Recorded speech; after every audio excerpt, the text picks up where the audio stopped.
எல்லாருமே சொல்லிட்டாங்க. இதுல பாத்தீங்கன்னா ஒரு நல்ல அற்புதமான ஒரு திட்டம் புதுமை பெண் திட்டம் ஒண்ணு கொண்டு வந்துருக்காங்க. புதுமை பெண் திட்டம் அது என்னப்பா புதுசு பெண்ணா என்னன்ற உங்களுக்கு குழப்பமா இருக்கும். இப்ப நம்ம என்ன செய்வோம், பிள்ளைலாம் ஒரு பாடம் வரைக்கும் மொபைல் பிள்ளை படிக்க வைக்கிறீங்கம்மா, படிக்க வச்சுமே அந்த பிள்ளை படிச்சு முடிச்சிருது. படிச்சு முடிச்சது போய் அப்படியே என்ன செய்வீங்க, ஏதாவது நல்லா வேணா பாய்ச்சி போட்டு கட்டி கொடுத்துருவோம், பாயிண்ட தெரிவிப்பீங்க. அப்ப என்ன செய்வீங்க, ஒரு நல்ல வேணா பாரு பூச்சி கட்டி கொடுத்துருவோம் அப்படின்றது காலங்காலமா இருக்கக்கூடிய ஒரு வழக்கம். ஏமா அப்படி செய்றீங்க, படிச்சு அந்த பிள்ளைய ஆளாது ஒரு டிகிரி முடிக்கிட்டேன் படிக்க வைங்க அப்படின்னா படிக்க வைங்க. உங்க ஒப்பனை காசு தெரியும், என் பிள்ளைய படிக்க உங்க ஒப்பனை காசு. ஆமா, எங்க தகப்பன் தலைமையாளர்கள் மாதந்தோறும் கவர்மெண்ட் ஸ்கூல்ல படிக்க பிள்ளைக்கு 1000 ரூபாய் கொடுக்குறாரு. அவர் 1000 ரூபாய் கொடுக்கறதுனால இன்னைக்கு பாத்தீங்கன்னா தமிழ்நாட்டுக்குள்ள ஒரு 9 லட்சம் பிள்ளைய கவர்மெண்ட் ஸ்கூல்ல படிக்கிற பிள்ளைலாம் இன்னைக்கு கவர்மெண்ட் ஸ்கூல்ல படிச்சு காலேஜ் படிச்சுக்கிட்டு. அதுக்கு காரணம் நம்ம தளபதியாருமா எல்லா மனசுல வச்சுக்கணும்.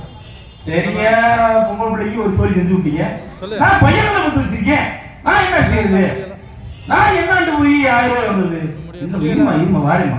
அதுக்கும் தமிழ் புலவர்கள் ஒரு திட்டத்தை கொண்டு வந்து ஆம்பளை பையன் கவர்மெண்ட் ஸ்கூல்ல படிச்சு வந்தானா அவனுக்கும் மாசம் 1000 ரூபாய் வச்சுக்க. இதுல பாத்தீங்கன்னா ஆம்பளை பையன் வரைக்கும் ஒரு 4 லட்சம் பேர் பலனடைஞ்சிருக்கான்.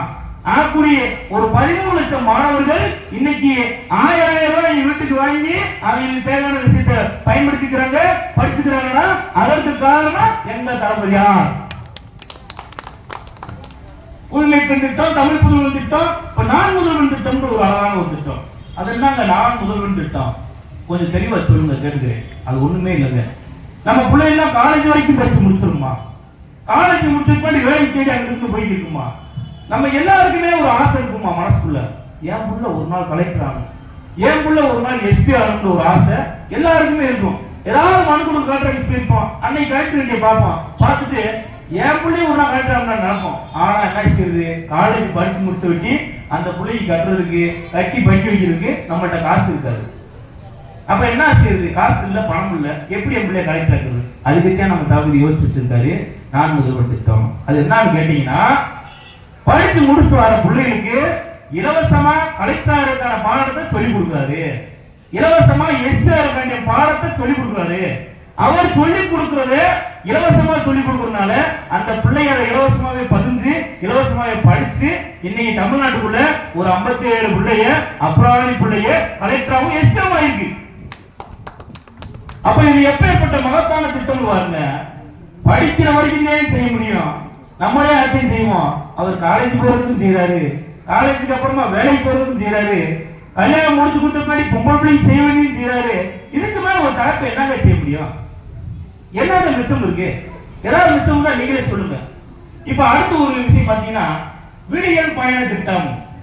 விடியல் பயணம், விடியல் பயணம் எல்லாம் ஓசி பஸ்ஸும்பாங்க, அத கொச்சியா சொல்ற வார்த்தை விடியல் பயணம் என்பது சரியான வார்த்தை. இதனால என்ன லாபம் கேட்டீங்கன்னா, இங்க உட்கார்ந்து இருக்க லேடிஸ் பெண்கள் எல்லாருமே யாராவது ஒரு ஆளாவது விடியல் பயணத்தை அனுபவிக்காம இருக்கீங்களா? யாராவது பஸ்ல போகாம இருக்கீங்களா? யாரெல்லாம் போயிருக்கீங்க? போயிருக்கீங்களா? போய் வரீங்களா? கண்டக்டர் ஒன்றும் சொல்லல.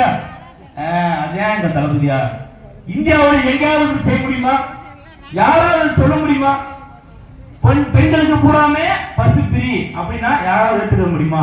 அதை சாதனையாக்கி 885 கோடி ரூபாய் செலவுல இன்னைக்கு உங்களுக்காண்டி தளபதியா அதை பண்ணிருக்காரு. இது வரைக்கும் பஸ்லயே போகாத பெண்கள்லாம் இப்ப பஸ்ல போய் வராங்க. 86 விழுக்காடு பெண்கள் வந்து பஸ்ல போய் வர்றது அதிகரிச்சிருக்கு. சராசரியா ஒரு பெண் தன்னோட வாழ்நாள்ல மாசத்துக்கு 888 ரூபாய் இந்த பஸ்ல போய் வர செலவு மிச்சம் பண்றதுனால அவங்க மிச்சம் பண்றாங்க. இல்ல சார் நான் வீட்லயே உட்காந்துருக்கேன், வீட்டு வரைக்கும் பார்த்துருக்கேன். சரிமா எப்ப போயிருக்கீங்கல்ல, வேற ஒருத்தரமாவுக்கும் தெரியும், கொய்யா பழம் பாட்டிக்கும் தெரியும் இதோட அருமை என்னாண்டு. அந்த பாட்டி என்ன செய்யும், இங்க இருந்து நேரா அங்க பக்கத்துல ஆண்டிபிடிக்கு போவோம், அப்படியே ஆண்டிபிடிக்கே போலாமா, பஸ் மாதிரி போலாம்ல, அது மாதிரி மாறி மாறி கூட போய் எங்க வாங்கி வியாபாரம் பண்ணிட்டு வரோம். ஒருத்தவங்க செலவு இல்ல, அதை தந்தது எங்க தளபதியா. என்ன விடியல் ஆட்சி, விடியல் ஆட்சிக்கிறீங்க, என்ன விடுத்து இருக்கு, என்ன ஒன்றும் விடியலையா? விடியல் ஆட்சின்னு சொன்னோம்னா கொஞ்சம் புரிஞ்சுங்க, கேட்டுங்க என்னன்னு. இதுக்கு முன்னாடி 10 வருஷமா ஆட்சி செஞ்சாங்க. எப்படி ஆட்சி செஞ்சாங்க? கொடவா தொகுதியா என்னடா பார்த்தா கீழே ஒருத்தி ஊருக்கு வந்துருக்கேன் டப்ப டப்ப டப்பண்டு. என்னடா யாரா பார்த்தா கீழே ஒருத்தா ஐயா இருக்காரு. அம்மா வணக்கம்மா. இப்படிப்பட்ட ஒரு தலைவரை வச்சு 10 வருஷமா ஆட்சி நடத்தி அந்த 10 வருஷமா நம்ம எல்லாமே நின்றுக்கணும். எப்படியா நின்று டப்பு புதுசு ஊருக்கு நின்றுக்கிறாங்க. பார்த்தா கீழே தலைவர் இருக்காரு. ஐயா வணக்கம். அம்மா அம்மாட்ட வணக்கம் சொல்றாரு. அம்மா பேசுது. என்னப்பா வாப்பா இல்லப்பா நாங்களே திமுகவுக்கு எதிரிங்க. சந்திரபாபு கூட்டணி நம்ம சொல்றியா? யாரா சந்திரபாபு கூட்டணி? கும்பிட்டால எங்களா இருந்தீங்க? பிஜேபிக்கு என்னுடைய வாழ்க்கையோட முதல் எதிரிங்க. இன்னைக்கு ஐயாவும் அப்படியே உட்காந்துருக்காரு. வருமா இங்கிட்ட ஐயா உட்காந்து பேசிட்டு இருக்காரு.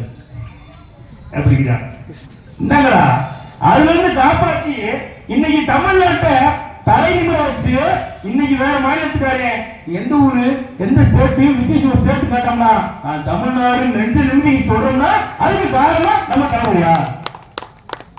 அப்பேற்பட்ட ஆட்சியை கொடுத்து யாருன்னு கேட்டீங்கன்னா நம்ம தளபதியா? அதனாலதான் நாங்க சொல்றோம் இதை விடியல் ஆட்சின்னு சொல்றோம்.